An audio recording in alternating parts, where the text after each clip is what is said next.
Ahora nos encontramos en el segundo bloque con respecto a este extraordinario concurso del Premio TOSI 2014.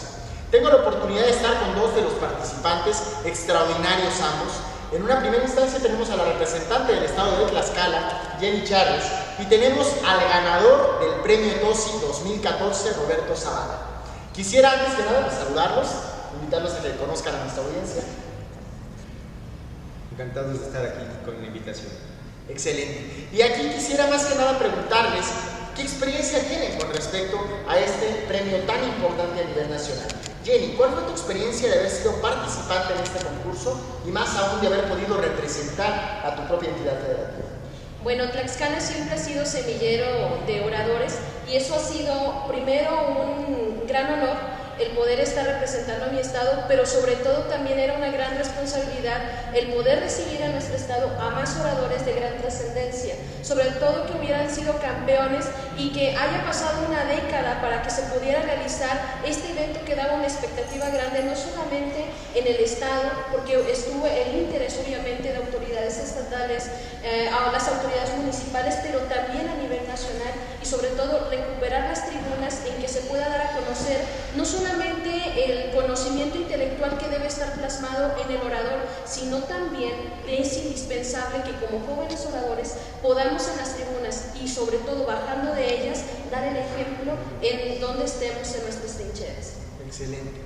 Roberto, ¿qué sentiste de haber ganado el premio TOSI de Quinta? No, imagínate, sentimientos encontrados, felicidad, gusto, emoción, de tener también el apoyo de los compañeros participantes oradores en los esquemas de felicitación. Fue una experiencia inolvidable en cierta forma. Me llevo de Tlaxcala un bonito recuerdo, aunado a que considero a Tlaxcala como mi segunda casa, porque aquí fue donde yo inicié en el proyecto del oratorio.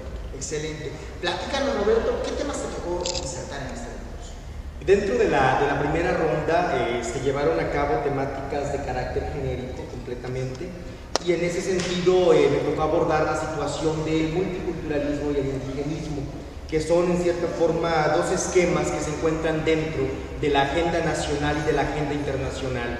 El problema de carácter indígena, que viene siendo la situación de carencia de política pública, la falta de incorporación a la realidad nacional, la situación de pobreza de los más de 10 millones de indígenas que habitan en el territorio nacional, pero sobre todo en el ámbito internacional, nos damos cuenta que esta agenda no es únicamente doméstica, sino que este problema del indigenismo se viene en cierta forma viviendo a nivel internacional. Y ahí observamos las declaraciones de Naciones Unidas, donde se exhorta a los gobiernos a hacer viables los objetivos del milenio, que ya se han dado completas pautas para que la comunidad internacional se incorpore a esa dinámica de desarrollo y pueda repercutir en la circunstancia de las poblaciones indígenas, que sin lugar a dudas son las más desfavorecidas de la política pública, son las más desfavorecidas en los programas y planes de gobierno, son las más desfavorecidas en el discurso académico y en el discurso político. Entonces creo yo que abordar el tema del multiculturalismo es enfocarnos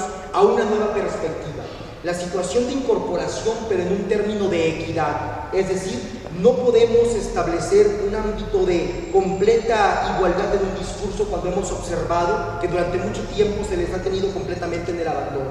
Creo que es momento de que el discurso se convierta en un factor más que nada de humanismo, en un factor de incorporarse, de darnos cuenta que no podemos en este país vivir en dos Méxicos, el México mestizo y el México indígena. Somos una sola nación, producto de un solo mestizaje, que fue la circunstancia de la cual abordé dentro del discurso en una tesis central, donde yo determiné la circunstancia de establecer políticas públicas adecuadas, de incorporarnos de forma directa, no únicamente que sean sujetos pasivos, sino sujetos activos dentro de la dinámica nacional y su incorporación en el fenómeno y dinámica política. Y además de este tema tan importante, en este caso de indigenismo y multiculturalismo, ¿cómo viste los temas de la segunda ronda y cómo fue que se dio el efecto de la última ronda eliminatoria? Porque déjenme decirles que hubo un desempate, básicamente, de varios oradores que se dio. Fue una dinámica muy interesante y les tocó un solo tema. Es básicamente como nosotros hemos hecho dentro de Toastmaster cuando se hace el concurso de discurso improvisado, solamente que aquí no de 2 minutos, sino aquí de 5 hasta 10 minutos de duración. Entonces, ¿cómo viste ese proceso de eliminatoria? Bueno, en la segunda etapa cambia ya la dinámica, ya es una etapa menos genérica, más enfocada a una situación cultural, y el tema que me toca desempeñar precisamente es el liderazgo cultural de Octavio Paz en el siglo XXI, y fue un proceso emocionante. ¿Por qué razón? Porque hay un hallazgo dentro de este personaje cuando era estudiante en la Escuela Nacional Preparatoria. Y en la Escuela Nacional Preparatoria, por allá por los años 20, en lo que fue el antiguo Colegio de San Ildefonso, él perteneció a una generación privilegiada, sí, que fue la generación 26-27 como tal, en la cual se empezaron a desarrollar los campeonatos de oratoria. Entonces fue una generación en la que se convergió el sentido de la elocuencia con la postura literaria, con la postura política, y Octavio Paz empezaba a desencadenar en cierta forma su talento de carácter literario. Entonces, que te toque un tema con el que te sientes identificado, con uno de los personajes que es el orgullo nacional por haber recibido el Premio Nobel de Literatura, pero sobre todo porque a través de su obra podemos descubrir la autenticidad mexicana. Y cuando leo El laberinto de la soledad, inmediatamente hago un paralelismo con el maestro Samuel Ramos, que en el perfil del hombre y la cultura en México pareciera ser que son dos obras que pueden debatirse una frente a otra, en ese perfil, digamos, de evaluación sociológica.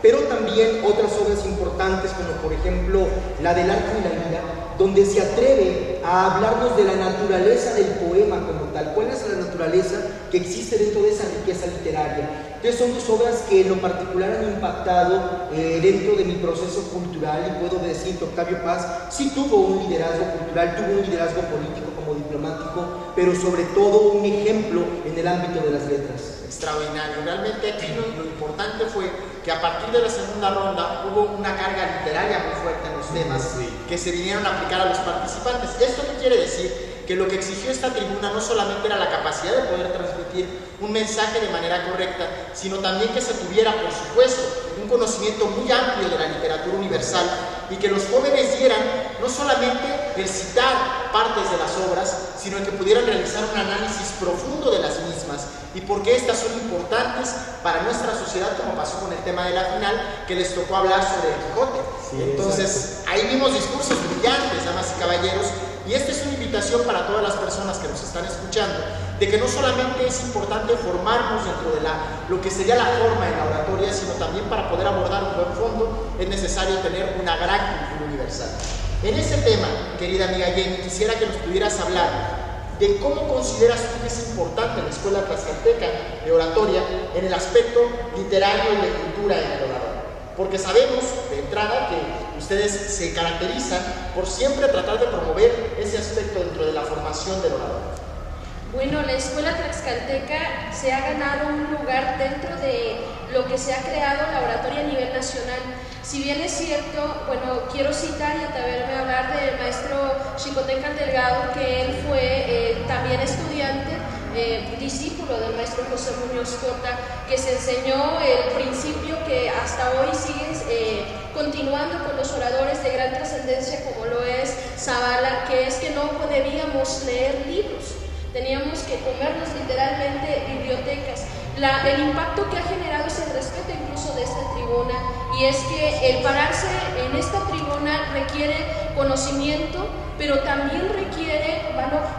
Es decir, el venir solamente a este concurso también implica el tener la capacidad de poder tener el valor para subir a la tribuna, de decir que uno puede ser capaz y de que uno puede aprender día con día. La oratoria tlaxcalteca lo que busca es que podamos crecer ciertamente de manera intelectual, pero también como seres humanos, en el cual algo que caracteriza, y no lo digo solamente por ser de Tlaxcala, sino que es la transparencia, el buscar que realmente tenga que estar un orador en la tribuna porque se merece estar en la tribuna y porque realmente está peleando desde donde esté, realmente la posibilidad de transmitir un mensaje a cada uno de los jóvenes. En Tlaxcala, por ejemplo, se está implementando hoy en día lo que son la capacitación en las técnicas. Se ha pedido realmente que se vuelva a rescatar la oratoria y sobre todo el aspecto de la oratoria tlaxcalteca pueda volver a emerger y seguir siendo parteaguas en la oratoria a nivel nacional. Extraordinario. Esto es muy importante porque algo que hemos insistido mucho, sobre todo a través de este programa, recordarán las personas que nos ven y escuchan cuando hablábamos de los cafés literarios, es que la lectura es fundamental para alguien que quiere ser orador. Y algo que se exigió y que creo que fue bastante evidente en esta tribuna fue ese aspecto. Es decir, si una persona quiere participar en tribuna, quiere ser orador, indispensablemente tiene que entrar a la lectura, meterse a las bibliotecas, tratar de inundarse de todo ese conocimiento. Y creo que eso fue precisamente lo que le dio la victoria a nuestro compañero Roberto Zavala Cárdenas, que hizo un análisis exhaustivo de las obras. Después de haber tenido ya esta experiencia, después de haber tenido la oportunidad de ganar el TOSI, quisiera yo preguntarte, Roberto, ¿cómo consideras que un joven debería de prepararse? Alguien que está iniciando dentro del camino de la oratoria para el día de mañana seguir este mismo camino que tú has marcado y poder participar en una tribuna como esta y brillar como tú hiciste. Bueno, agradezco el comentario, Torruco. Principalmente, el primer consejo que yo daría es enfocarse a la figura del Quijote. Leer, ahora sí, como lo dice la escuela tlaxcalteca, leer los días de claro en claro, las noches de turbio en turbio. La lectura es fundamental para poder enriquecer nuestro pensamiento, para poder crear nuevas ideas, pero sobre todo poder transmitirlas. Nadie puede hablar de lo que desconoce, y ese es el objetivo de la oratoria. Llevar una causa principalmente que defender, tener el sustento y el argumento completamente adecuado, pero sobre todo tener un conocimiento y una cultura integral, no únicamente de ciertas áreas, sino una cultura completamente global. El ser humano debe de ser completamente universal en este sentido y creo que en Tlaxcala se cumple ese objetivo. Algo que quiero rescatar y que me encantó del concurso es la exposición que dieron los maestros que fueron parte del jurado. Escuchar al maestro David Chamorro con esa pasión literaria, al maestro Xicotecán Delgado con ese ímpetu de la creación artística, escuchar a una maestra Gabriela Leiva con ese ímpetu de defensa indigenista y de un contexto internacional, a la maestra Silvia Elena, al maestro Everardo, al maestro Baños, a la maestra Alicia, que es un ícono dentro de nuestra escuela oratoria a nivel nacional y que en cierta forma, como lo mencionó el maestro Muñoz Cota, que fue la albacea de su corazón y ahora es la albacea de una escuela oratoria, que viene en cierta forma a observar las semillas de los jóvenes que vienen a verter su palabra. Eso fue muy emocionante. Y hay otro sentido, el joven orador debe escuchar a los maestros que han hecho historia. Y en este caso, cuando los vimos aquí disertar, fue una experiencia inolvidable, que es gran parte de emoción y de cariño que nos llevamos de Tlaxcala, que nos llevamos del TOSI, que no únicamente los vimos calificar, sino compartir su conocimiento con cada uno de nosotros. Excelente, Roberto, pues aquí lo tenemos. ¿Algún mensaje muy concreto más que quieran darle a la audiencia?